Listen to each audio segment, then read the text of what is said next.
Every year, it's the same story. Apple announces a new iPhone, and the tech world goes into a frenzy. The iPhone 15 Pro Max is no exception. But this year, I'm struggling to see what all the fuss is about. Sure, it's a sleek device. Yes, it has Apple's latest and greatest processor. But is it truly worth the hefty price tag? Let's dive in and find out. I've been using the iPhone 15 Pro Max for a while now, and honestly, it feels eerily similar to last year's model. That's not necessarily a bad thing, but it does make you wonder if the upgrade is truly worth it, especially when you consider the competition. With so many options available, it's important to weigh the pros and cons. Is the new iPhone truly a game changer, or just another iteration? Only time will tell if the iPhone 15 Pro Max lives up to the hype.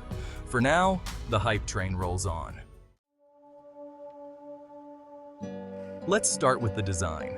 Apple boasts about the new titanium frame, and yes, it feels premium. It's lighter and supposedly stronger than the previous stainless steel, which is a significant improvement, but hold it next to an iPhone 14 Pro Max, and good luck telling them apart. The similarities are striking. The overall aesthetic remains largely unchanged, maintaining that familiar sleek look. The dimensions are nearly identical, making it hard to distinguish at a glance. The camera bump, while slightly refined, is still a prominent feature, catching your eye immediately. Even the button placement is practically the same, offering no surprises. Don't get me wrong, it's a good-looking phone. The design is undeniably attractive. But revolutionary? I'm not convinced. It feels more like an iteration than a breakthrough. Apple seems to be playing it safe in the design department, sticking with what they know works. It's a strategy that has served them well, but it leaves us wanting more. The display is another area where the upgrades seem minimal. Yes, it's slightly brighter than the iPhone 14 Pro Max's screen. And yes, it still boasts that impressive promotion technology for smooth scrolling. But these are refinements, not game changers.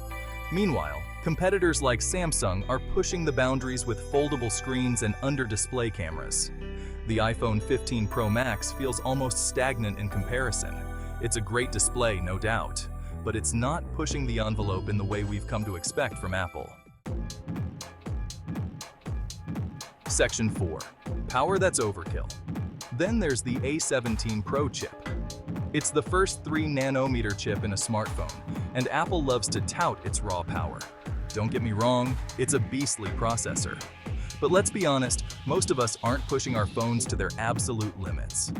The A16 and the iPhone 14 Pro Max is already incredibly capable. Will you notice a significant difference in day-to-day use with the A17 Pro? Probably not. Sure, it might handle demanding games a bit better and chew through video editing tasks faster, but for the average user, this extra power is overkill. Section 5. Minor tweaks, major hype.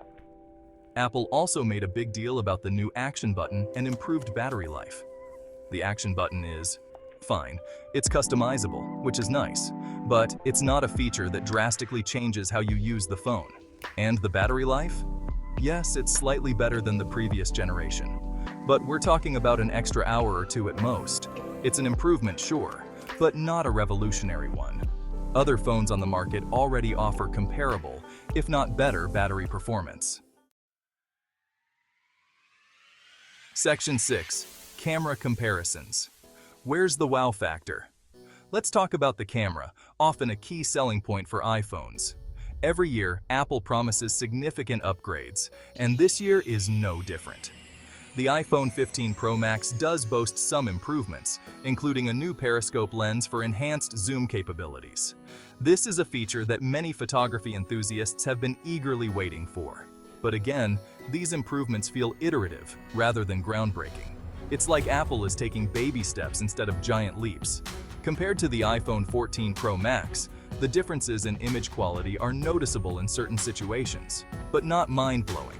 You might see better low-light performance or slightly sharper details, but it's not a game changer.